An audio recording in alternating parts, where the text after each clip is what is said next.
कांवड़ मेले का आगाज हो चुका है। हरिद्वार में प्रदेश के डीजीपी दीपम सेठ ने हर की पैड़ी गंगा में पूजन किया और मेला की व्यवस्थाओं का जायजा लिया और अधिकारियों को जरूरी दिशा निर्देश भी दिए हैं। इस खास मौके पर उनके साथ पुलिस महानिरीक्षक नीलेश आनंद, पुलिस अधीक्षक प्रमेंद्र डोभाल समेत डीएम भी मौजूद रहे।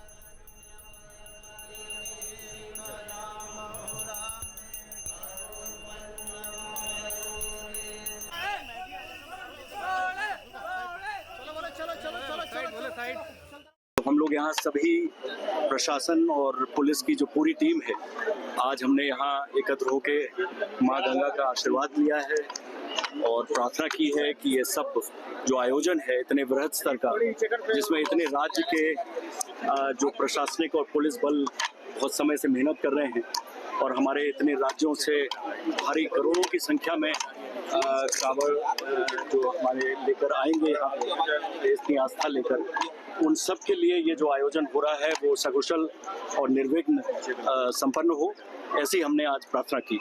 टिहरी में कांवड़ यात्रा की व्यवस्थाओं को शिव भक्तों ने सराहा है। बोले टिहरी गढ़वाल से होकर गुजर रहे हैं। भक्तों के आने का सिलसिला भी जारी है। यात्रा रूट पर शांति बनाने की अपील की जा रही है।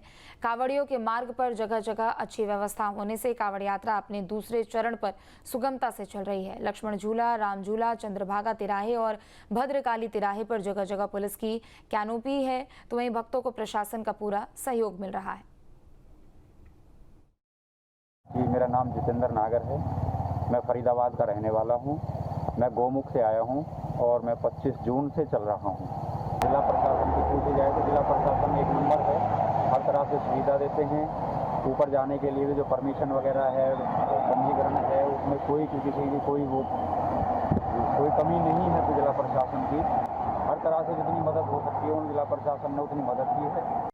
हम अलवर से आए हैं, नाम हमारा शिवराम है और हम गंगोत्री के लिए गए थे। 30 तारीख को वापसी आ रहे हैं और प्रशासन के लिए हम कोई फुल सुविधा है, मतलब कोई चीज़ की वो नहीं है। और अब हम अलवर के लिए जा रहे हैं, वापसी जल भर के लाए हैं 30 तारीख को और वापसी आए हैं। फुल सुविधा दे रहा है। हाँ जी, फुल सुविधा दे रहा है प्रशासन, हमको कोई चीज़ की वो नहीं है। हर हर महादेव। मेरा नाम जितेंद्र कुमार जांगीर है। राजस्थान से डिस्ट्रिक्ट झुंझुनू है मेरा, तहसील खेतरी लगता है। हम यहाँ से गंगोत्री गए हैं, गंगोत्री से जल उठाया, जल उठा के यहाँ से सीधा अभी आ रहे हैं। रास्ते में अच्छी खासी व्यवस्था थी, प्रशासन का भी मतलब पूरा सहयोग था, ऐसे परेशान नहीं हुए। न्यूज स्टेट पर मुख्यमंत्री पुष्कर सिंह धामी ने एक्सक्लूसिव बातें कही है। न्यूज स्टेट पर ऑपरेशन काल नेमी की रणनीति बताई है। धार्मिक भावनाओं को ठेस पहुंचाने वालों की खैर नहीं है। बता दें कि ऑपरेशन काल नेमी, जो कि कांवड़ यात्रा से एक दिन पहले शुरू हुई है, यानी 10 जुलाई को शुरुआत हुई है। सीएम धामी ने न्यूज स्टेट पर एक्सक्लूसिव बातचीत में कहा कि पाखंडियों के खिलाफ है ऑपरेशन काल नेमी। ऑपरेशन काल नेमी के परिणाम पहले दिन में ही अब सामने आने लगे हैं। देहरादून में बड़ी संख्या में काल नेमी पकड़े गए। देवभूमि में ढोंगियों के लिए कोई भी स्थान नहीं है। उत्तराखंड में पलायन पर सीएम धामी ने बोला, पलायन रोकने के लिए हम रोजगार बढ़ा रहे हैं।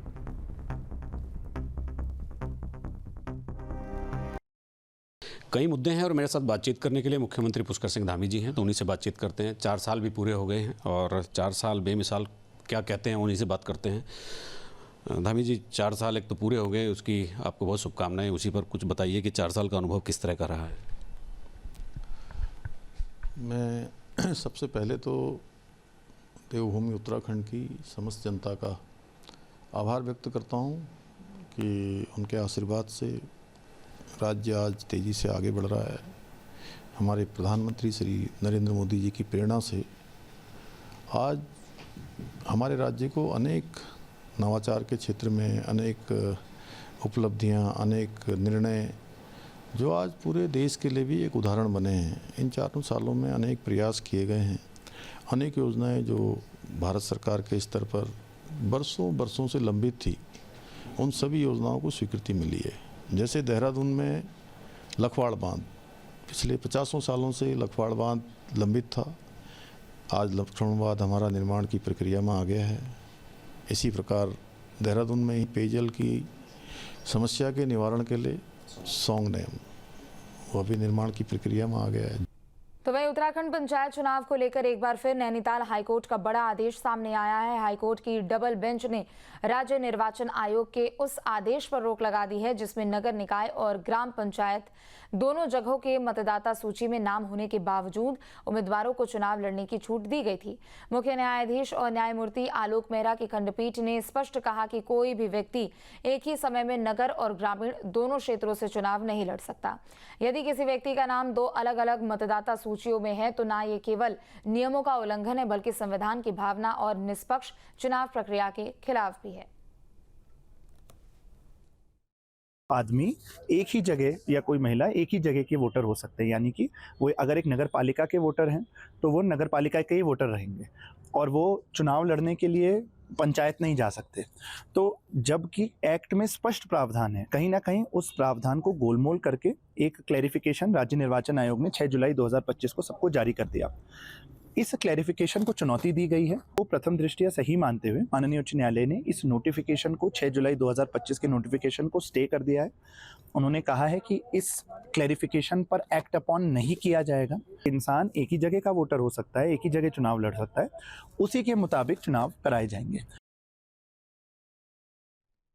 बड़ी खबर जहां उत्तराखंड विधानसभा का सत्र 19 अगस्त से शुरू हो रहा है। बता दें कि मानसून सत्र 19 से लेकर 22 अगस्त तक चलेगा। मानसून सत्र ग्रीष्मकालीन राजधानी गैरसैंण में ही होगा। बता दें कि मानसून सत्र के लिए अधिसूचना जारी कर दी गई है। तो उत्तराखंड विधानसभा का मानसून सत्र 19 अगस्त से शुरू होगा। 4 दिवसीय सत्र 22 अगस्त तक चलेगा। मुख्यमंत्री की मंजूरी के बाद संसदीय कार्य विभाग ने इसकी आधिकारिक अधिसूचना जारी की है।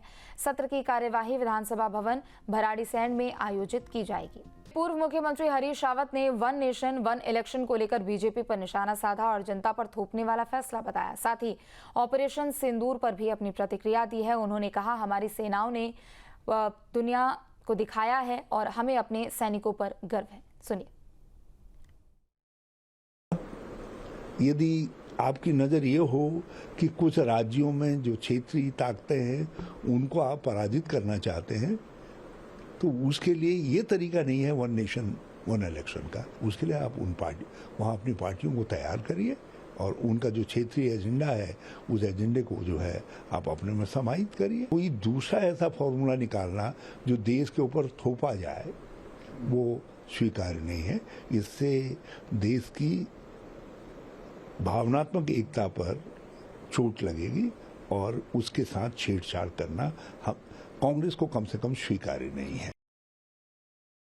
ऑपरेशन सिंदूर हमारी सेनाओं की बहादुरी, उनकी सूझबूझ और उनके समर्पण का प्रतीक है। उस पर पूरे देश को गर्व है और पूरा देश ऑपरेशन सिंदूर के दौरान सेना के साथ खड़ा था। बल्कि हमारी तो ये आकांक्षा थी, ये भावना थी कि हमारी सेनाएं सक्षम हैं आतंकवाद की समाप्ति करने और साथ साथ पाकिस्तान की कमर तोड़ने के लिए। हम उसको एक अच्छा अवसर मान रहे थे। जहां भक्ति है हर शब्द में, कथाओं में छुपे हैं दिव्य रहस्य और ज्योतिष देता है जीवन को दिशा। धर्म से जुड़ी हर बातों को जानने के लिए हमारे चैनल स्तुति को सब्सक्राइब करें। चैनल पर जाने के लिए इस लिंक पर क्लिक करें।